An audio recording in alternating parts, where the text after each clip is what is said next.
The feeling is people deep down, most business people still believe all their customers care about is price.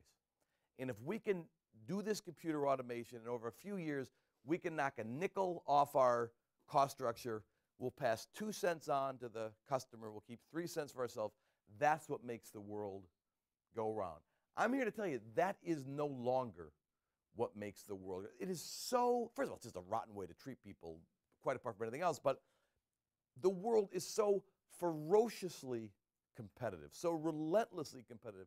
If you want to build a company thinking you can somehow compete on price, you are like a rat on one of those, wheels trying to get these. It just never stops. You've got to figure out a different way to interact with your customers. And the way you do that is to build a business that is so interesting, so memorable, so fun to deal with, and fun comes in many different varieties, that your customers do not expect you to. Now, that doesn't mean everybody becomes some incredibly high-priced, lavish thing, but you've got to get your customers off of the treadmill of comparing you to the competition just on price. Now,